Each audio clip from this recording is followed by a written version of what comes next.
자, 여러분 지난 한 주 동안 잘 지내셨어요? 오늘 날씨가 또 굉장히 춥습니다. 올 들어 제일 추운 것 같아요. 그렇죠? 감기 때문에 고생 많이 하는 분도 계신데 건강 잘 챙기시고요. 즐겁고 기쁘게 성탄절을 맞이하길 바랍니다. 요즘 성탄절인데 옛날에는 이 막 지나다니면 캐롤이 많이 들렸는데 요즘은 그렇게 캐롤이 많이 들리는 것 같지 않아요. 여러분, 여러분이 좋아하는 캐롤이 뭐가 있습니까? 캐롤 뭐가 있을까요? 저는 루돌프 사슴코를 좋아합니다. 루돌프 사슴코. 여러분, 루돌프 사슴코의 이야기 아세요? 옛날에 사슴이 있었는데 사슴들은 다리가 길고 예뻐야 인기가 있는데 그 루돌프라고 하는 사슴은요 못생겼어요. 그래서 왕따를 당하고 있었습니다. 특별히 코가 못생겼어요. 다른 사슴과 다르게 코가 빨갛고 코가 반짝반짝 빛나는 거예요. 그래서 그 사슴들이 다 루돌프를 좋아하지 않았고요. 루돌프를 했습니다. 그래서 루돌프는 늘 그게 마음에 짐이 되고요. 나는 왜 이렇게 살까? 자신감도 없어졌어요. 그렇게 이제 힘들게 살고 있는 어느 날 성탄절이 다가왔는데 성탄절에 산타클로스가 이제 썰매를 끌 사슴을 찾고 있습니다. 사슴 세계에서는 산타클로스 썰매를 끄는 게 큰 영광이에요. 누가 올해는 산타클로스의 썰매를 끌까 막 그러고 기다리고 있는데 이 산타클로스가 누구를 선택하냐면 루돌프를 선택하는 거예요. 왜 루돌프를 선택했냐면 그의 성탄절에 안개가 너무 껴가지고 앞을 볼 수가 없어요. 그래서 코가 반짝반짝 빛나는 루돌프가 앞을 잘 볼 수 있기 때문에 루돌프를 선택했습니다. 사슴들이 루돌프가 선택된 걸 보고 너무 부러워하는 거예요. 그 다음부터 완전히 루돌프 인생이 바뀝니다. 다른 사슴들이 루돌프를 너무나 좋아하게 됐고요. 부러워하게 됩니다. 이 사슴 세계에서 루돌프가 완전히 이제 스타가 되는 겁니다. 그런 이야기가 루돌프 사슴의 이야기입니다. 이 이야기는 로버트 메이라고 하는 사람이 쓴 동화입니다. 루돌프 사슴이라고 하는 동화. 이 로버트 메이라고 하는 사람은요, 동화 작가였는데 그냥 유명하지 않은 동화 작가입니다. 별 볼 일 없어요. 글을 썼지만 그 글을 아무도 실어주지 않습니다. 그래서 벌이가 시원치 않아가지고 굉장히 어렵게 살았어요. 글이 좀 써주고 글이 팔려야 되는데 도대체 자기에게 그런 기회가 오지 않으니 너무 힘든 거예요. 그렇게 살다가 결혼했는데 집안이 넉넉지 못합니다. 아내가 일을 했지만 그래도 집안을 이렇게 일으킬 수는 없었어요. 그러다가 아내가 병이 듭니다. 병이 들어서 병원에 입원하고 치료해야 되는데 치료할 수 있는 돈이 없어요. 그래서 하루하루 아내는 점점 약해지고 점점 죽어갑니다. 죽어가는 아내를 보면서 이 메이라고 하는 사람은 아무것도 할 수가 없어요. 더군다나 그때는 세계 경제 공황이 와가지고요. 먹을 게 너무 없어요. 여러분, 먹을 것도 없고요. 경제도 어려우면요. 제일 힘든 사람이 누구냐면요. 일반 서민들이 힘든 거예요. 이 메이도 너무 힘든 거예요. 너무 힘드는데 옆에서 쓰러져서 죽어가는 아내를 보면 너무 마음이 아프고. 그래서 어느 날 아내를 위해서 이제 동화를 하나 써서 아내에게 이야기합니다. 루돌프 사슴의 이야기를 아내에게 들려줘요. 그러니까 아내가 그 이야기를 들으면서 눈물을 흘리면서 이야기합니다. 메이, 당신 이야기군요. 당신 이야기. 당신 지금 별 볼 일 없는 루돌프 같지만 언젠가는 이 루돌프 사슴처럼 많은 사람들에게 사랑받고 존경받는 그런 사람이 될 거예요. 그리고 그 이야기를 남기고 아내가 죽습니다. 그 다음에 이 루돌프 사슴의 동화가 발표가 되고 아주 세계적으로 빅히트를 치게 되죠.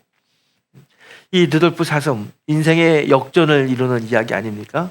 많은 사람들이 이 이야기를 좋아하고 이 이야기를 통해 가지고 캐롤을 만드는 이유는 뭡니까?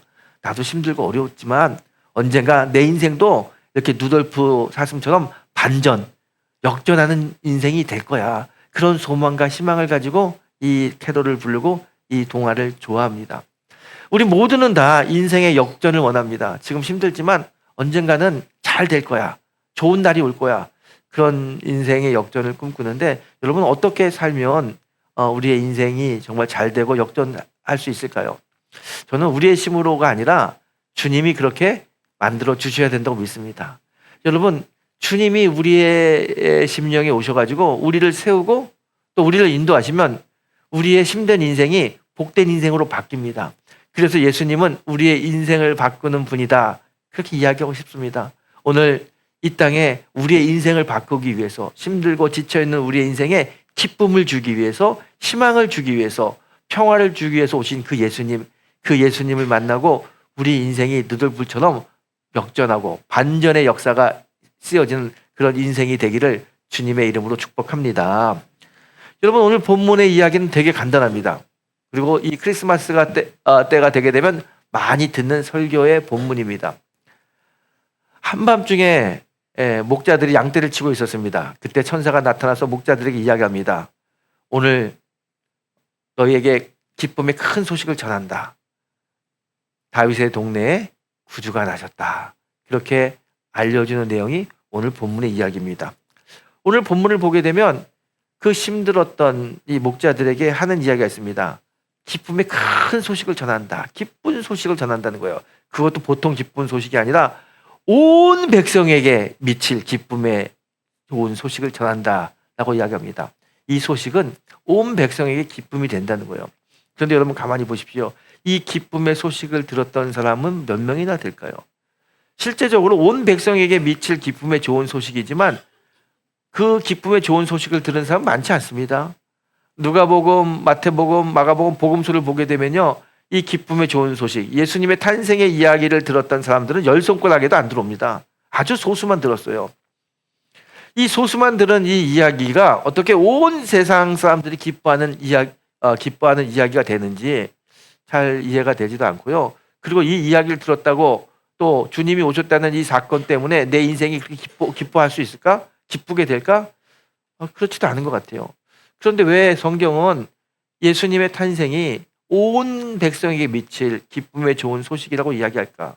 불과 몇 명에게만 들려줬던 이 이야기가 어떻게 온 세상에게 미칠 기쁨의 이야기가 될 수 있을까?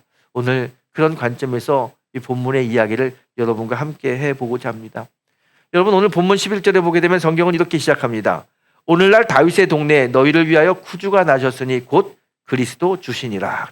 오늘날, 이 단어가 어떤 단어냐면요, 지금 예수님이 태어날 당시 그때 그 모습을 설명하고 있어요.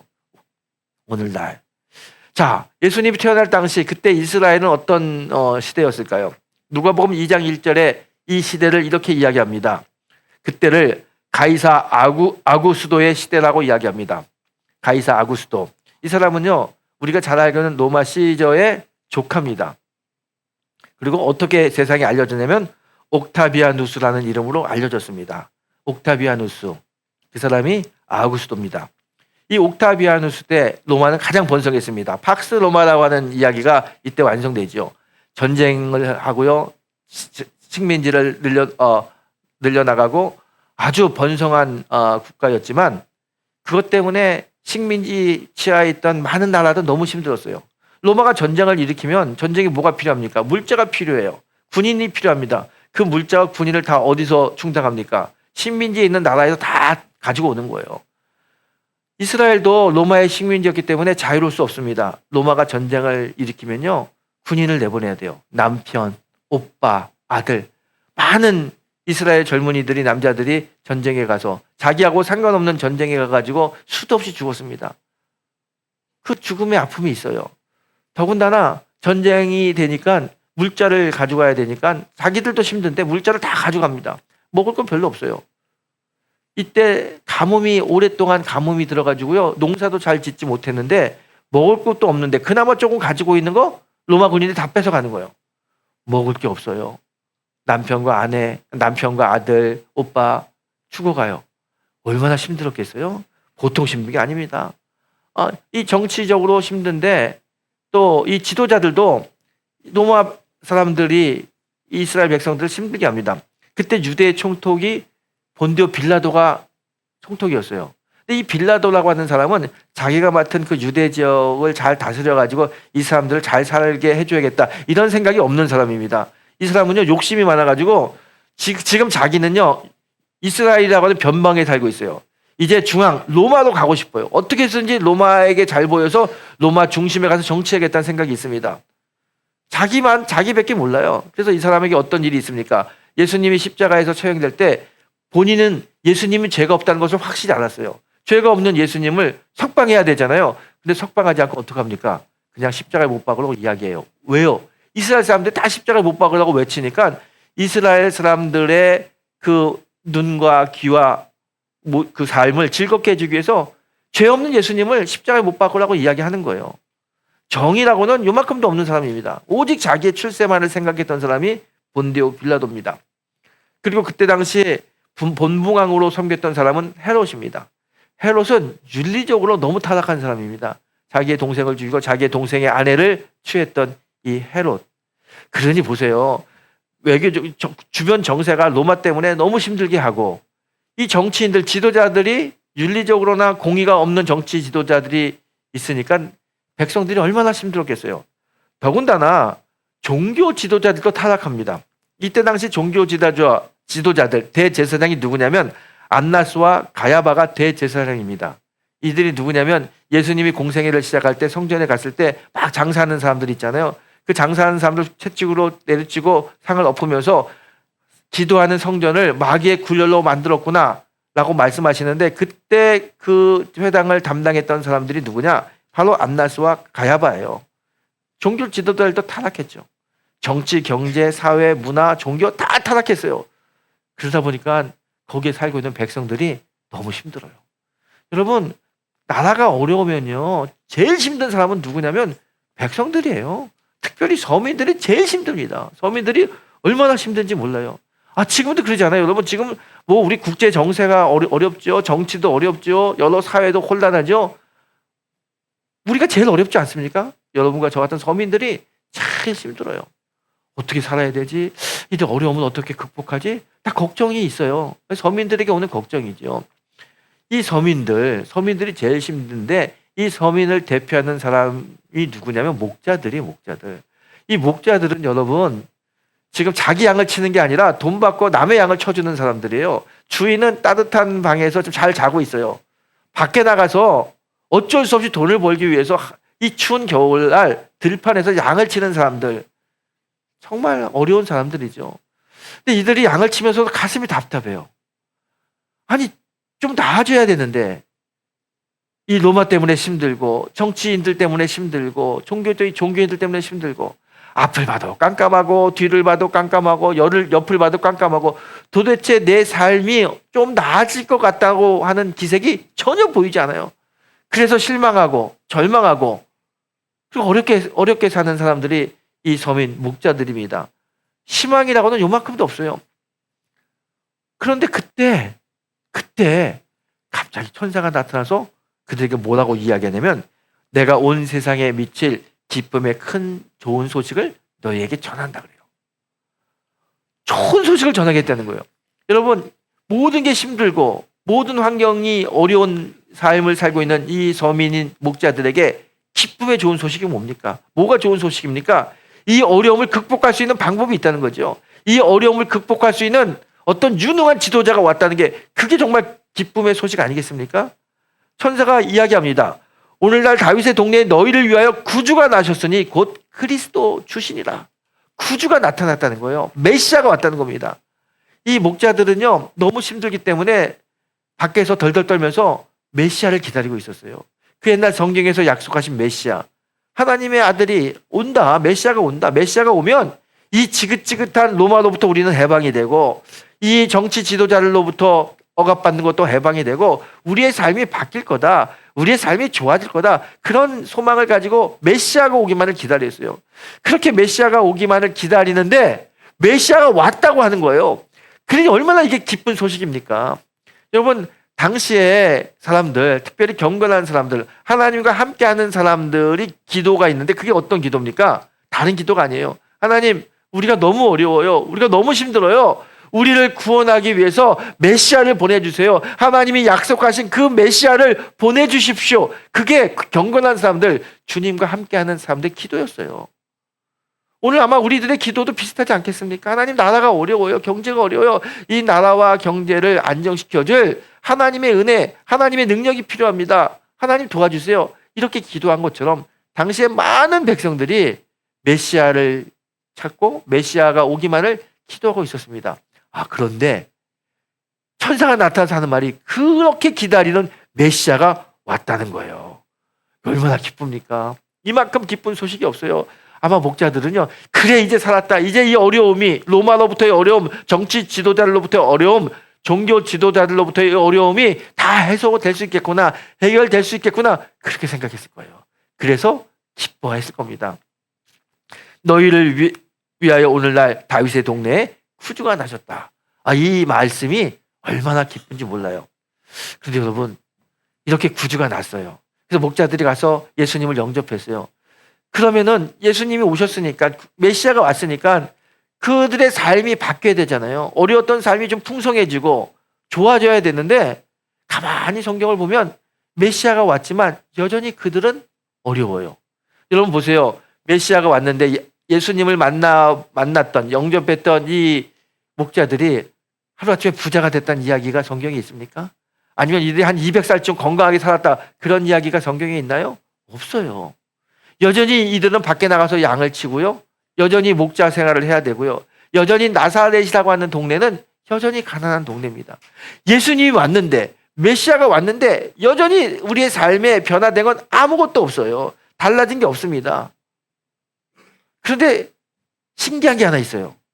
목자들의 마음이 바뀌었어요. 예수님을 만나기 전까지만 하더라도 앞을 봐도 깜깜하고 뒤를 봐도 깜깜하고 절망 속에 살았는데, 우리의 삶이 정말 좋아질 수 있을까 걱정 속에 살았는데, 예수님을 만난 다음에 이제 그런 걱정이 사라졌어요. 실제적으로 삶은 변하지 않았어요. 여전히 어렵고 여전히 힘들고 여전히 로마가 우리를 지배하고 있지만 마음이 바뀐 거예요. 왜요? 내 안에 예수가 계셔. 예수. 내 안에 예수가 있으니까 그 예수님이 어떤 모습을 보여주냐면 구원의 모습, 천국의 모습, 영원히 변하지 않은 영생의 모습을 우리에게 보여주시니까 그 목자들이 그것 때문에 지금 세상은 힘들지만, 세상적으로 보게 되면 아무것도 변한 게 없지만 영적으로 보게 되면 소망이 생긴 거예요. 내가 비록 어려운 세상을 살고 있지만 궁극적으로 내 안에 있는 예수님께서 나에게 구원의 길을 열어주시고 저 영원히 변하지 않은 천국으로 나를 인도할 거야. 그리고 환하게 빛나는 천국을 보면 그냥 마음속이 기뻐지는 거예요. 세상을 보게 되면 옛날에는 절망이었지만 세상을 보지 않고 천국을 보게 되고 영생을 생각하게 되니까 마음속에 감사, 기쁨이 일어나는 거예요. 여러분, 그래서 이 목자들이요, 가난하지만 어렵지만 예수님 때문에 찬송할 수 있고요, 더욱더 열심히 천국을 바라보며 기도할 수 있는 겁니다. 세상 사람들이 보게 되면요, 이게 이해가 되지 않아요. 여전히 힘들고 여전히 어렵고 바뀐 건 아무것도 없는데 예수 믿는다고, 예수 영접한 사람들은 즐겁대요, 기쁘대요, 소망이 있대요. 여전히 캄캄한데 희망이 있다고 이야기합니다. 도저히 세상 사람들 이해할 수 없습니다. 그렇지만 우리는 이해가 됩니다. 왜냐하면 주님이 희망을 주시고 주님이 은혜를 베풀어서 이 어려운 환경을 보지 않고 저 천국에 있는 주님의 얼굴을 보면서 힘을 얻을 수 있기 때문에 어려운 환경이지만 내가 기뻐할 수 있고요, 내가 소망으로 살 수 있습니다. 이들은요, 구원자를 만났어요. 구원자가 그들의 가슴에 가득하니까 그 구원의 기쁨 때문에 어려운 살림 속에서도, 어려운 환경 속에서도 좌절하지 않고 오히려 기쁘게 살 수 있는 겁니다. 여러분, 믿음 생활하고 있잖아요. 우리 믿음이 뭡니까? 믿음은요, 세상에 보이는 것을 구하는 것이 아니라 보이지 않는 영생을 구하는 게, 그게 믿음이에요. 여러분 보세요. 우리가 예수를 믿습니다. 예수 믿었다고 갑자기 어려웠던 살림이 피고 사업이 잘 되고 뭐 그런 경우도 있지만 그렇지 않은 경우도 많이 있습니다. 여러분, 예수 믿었다고 여러분 사업이 잘 되십니까? 그런 사람보다 그렇지 않은 사람이 더 많을 거예요. 여러분, 몸이 아픈데 예수 믿고 내가 구원 받았다고 갑자기 문둥병이 나은 것처럼 모든 질병이 다 떠나가고 건강해집니까? 물론 그런 사람도 있지만 그렇지 않은 사람이 더 많아요. 예수를 믿는다고 갑자기 내 삶이 좋아지고 건강해지고 그렇지 않을 수 있다는 겁니다. 여러분, 왜 그런지 아세요? 예수님이 이 땅에 오셨는데 그 예수님은 우리에게 세상의 것을 주기 위해서 이 땅에 오신 분이 아니에요. 예수님은 세상의 것을 주기 위해서 오신 것이 아니라 영생을 주기 위해서, 구원을 주기 위해서 이 땅에 인간의 몸을 입고 이 땅에 오신 분이 예수님입니다. 여러분, 세상의 것은요, 아침에 피었다가 지는 꽃과 같습니다. 아무리 화려하게 보여도 곧 시듭니다. 마치 아침에 핀 안개와 같아요. 해가 뜨면 다 사라지지 않습니까? 우리 눈에는 너무 좋아 보여요. 너무 갖고 싶어요. 너무 누리고 싶어요. 그런 모든 세상적인 것들은 영원하지 않다는 거예요. 해가 뜨면 사라진 안개처럼 다 사라지게 될 뿐입니다. 그런데 여러분, 영원한 게 있습니다. 변하지 않는 것. 그게 무엇이냐면 영생의 삶이고요, 구원의 기쁨입니다. 주님이 주신 구원, 주님이 허락하신 영생, 이 천국은 변하지 않아요. 그리고 우리가 영원히 우리가 거기서 누릴 수 있습니다. 그래서 믿음은 보이는 세상적인 것을 구하는 것이 아니라 보이지 않는 영생을 구하는 것이 믿음이다 라고 이야기하는 겁니다. 여러분, 오늘 그 예수님께서 그 믿음을 주기 위해서, 우리에게 구원의 기쁨을 주고 영원한 세상을 알려주기 위해서 인간의 몸을 입고 이 땅에 오셨습니다. 그래서 그 주님을 보게 되면 기쁜 거예요. 예수님이 오셨다고 세상이 갑자기 바꿔지는 게 없습니다. 달라지는 게 없습니다. 하지만 나는 달라질 수 있어요. 왜냐하면 내 안에 예수가 있기 때문에 달라지는 거예요. 세상은 똑같지만 내가 세상을 보는 눈이 달라졌어요. 시각이 달라진 거예요. 예수님 때문에 기뻐하고요, 예수님 때문에 만족이 되고요, 예수님 때문에 행복할 수 있어요. 이렇게 삶이 바뀝니다. 그 기쁨을 주기 위해서, 그 소망을 주기 위해서 주님이 이 땅에 오신 겁니다. 여러분, 우리가요 이제 성탄절을 기대하면서 다른 거 보지 마시고요, 다른 거 기대하지 마시고 정말 나에게 영생을 주기 위해서, 구원의 기쁨을 주기 위해서 오신 그 주님을 바라보는 성도가 되길 바랍니다. 그 주님을 바라보면 여러분, 예수님 때문에 기쁨이 생깁니다. 그래서 오늘 성경이 이야기하잖아요. 온 백성에게 미칠 기쁨의 좋은 소식을 준다. 예수가 오셨다는 것, 내가 예수 믿는다는 것, 내가 구원받았다는 것, 그 자체가 우리에게 너무너무 기쁜 소식입니다. 내가 예수 믿고 구원받았다. 이거보다 더 큰 기쁨의 좋은 소식이 어디 있겠습니까? 그 기쁨의 좋은 소식을 주기 위해서 예수님이 오셨습니다. 여러분, 예수 믿고 구원받은 여러분, 우리는요 이 소식만큼 기쁜 소식이 없어요. 그 기쁨의 소식으로 날마다 승리하는 성도가 되길 축복합니다. 제가 오래전에 그 CBS 방송을 보는데 이용식이라고 하는 코미디언이 간증을 하더라고요. 그 뚱뚱한 분 계시잖아요. 저는 그분이 교회 다니는지 그때 처음 알았어요. 그분이 간증을 하는데 이런 간증을 해요. 그분이 이제 결혼을 여러 번 했어요. 3번 결혼을 했는데 그 셋째 부인과 사이에 딸을 낳는데 이 딸이 어릴 때부터 교회를 다니더니 초등학생이 됐는데 믿음이 너무 좋은 거예요. 그래서 늘 아빠한테 교회 가자 그러고 아빠 예수 믿어야 구원받는다고 이야기를 하는 거예요. 그래서 이분이 심근경색으로 쓰러집니다. 수술을 해야 되는데 굉장히 어려운 수술이 됐어요. 그래서 의사가 너무 수술이 어려우니 잘못될 수도 있다는 이야기를 합니다. 그래서 의사가 웬만하면 잘못될 수 있다는 얘기 잘 안 하거든요. 잘못될 수 있다고 하니까 이용식 씨가 마음이 너무 무거운 거예요. 이게 내가 정말 어렵겠다 보다. 죽을 수도 있나 보다. 그랬더니요, 막 두려움이 오고 공포가 오고 마음의 안정이 안 와요. 다음 날이 수술인데 저녁에 이제 병원에 있는데 딸이 찾아와요. 그러면서 자기 손을 딱 잡으면서 딸이 하는 이야기가, 아빠, 내가 아빠를 위해서 기도할게. 그 기도하는 거예요. 하나님, 우리 아빠 건강하게 해주세요. 수술 잘 받게 해주세요. 그리고 저처럼 예수 믿고 구원받는 사람으로 천국 소망 갖고 살게 해주세요. 그렇게 기도하는데 옆에서 눈을 감고 그 딸의 기도를 듣는데 갑자기 우리 아빠 예수 믿고 구원받게 해주세요. 그때 자기가 그래요. 주님, 저 주님 믿습니다. 저도 구원받게 해주세요. 주의 품에 품어주세요. 그랬더니 마음속에 주님이 자기를 품어주는 그런 느낌이 오면서 마음에 평화가 온다는 거예요. 두려운 마음이 사라지고 걱정이 사라지고, 내가 혹시 내일 수술 받다가 잘못되면, 죽게 되면 이제 내가 구원받았으니까 천국 갈 텐데 천국의 삶도 기쁘겠지. 만약에 또 하나님이 살려주시면 살려주셨으니까 더 열심히 살아야지. 그런 마음이 드는 거예요. 더 이상 죽음에 대한 공포, 걱정이 없습니다. 마음에 평화가 오고 마음에 기쁨이 와요. 그때 이용식 씨가 이제 소원합니다. 하나님, 내가 평생 남을 즐겁게 하는 웃음을 주는 사람으로 살았는데 만약에 주님이 나에게 또 한 번의 생명을 주시면 이제 내가 정말 기쁜 소식, 이 세상 사람이 다 듣고 기뻐해야 될 소식, 복음을 전하는 사람으로 제가 살겠습니다. 그렇게 소원했습니다. 하나님이 그 기도를 들으시고 건강을 주셨어요. 그래서 이분이요, 이제 세상에 다니면서 개그를 통해 가지고 기쁨을 주는 건 다 접고 이제 복음 전하는 복음의 전도사로 다니면서 사람들에게 이 세상에 제일 기쁜 소식은 예수 믿고 구원받는 겁니다. 그리고 전도자의 삶을 살고 있습니다. 여러분, 그래요. 이 세상에 가장 기쁜 소식이 뭐냐? 예수님이 우리 때문에 이 땅에 오셔가지고 십자가에 못 박혀 죽으심으로 우리에게 구원의 길이 열렸다. 내가 예수 믿고 구원받았다. 이게 가장 기쁜 소식이에요. 여러분, 내가 예수 믿고 구원받았다. 이 구원의 확신이 있는 사람들에게 주님이 하시는 말씀이 있습니다. 너 인생 살면서 얼마나 힘드냐? 얼마나 어렵냐? 그 수고하고 무거운 짐 다 나에게 가져와. 내가 대신 맡아줄게. 그리고 내가 너와 항상 함께 할게. 임마누엘, 그 약속을 우리에게 주시잖아요. 구원받은 우리들에게는요, 임마누엘의 약속이 있습니다. 주님이 함께 하십니다. 주님이 함께 하는데 뭐가 걱정이 되고 뭐가 두렵고 뭐가 불안합니까?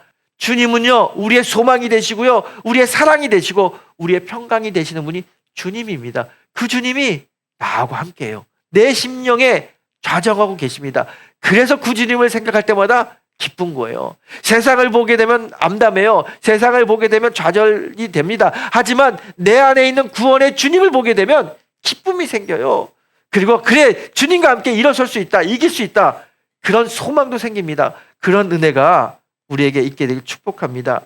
여러분, 믿음은 다른 게 아니에요. 믿음은 세상의 것을 기대하는 것이 아니라 영생, 구원을 기대하는 게 그게 믿음입니다.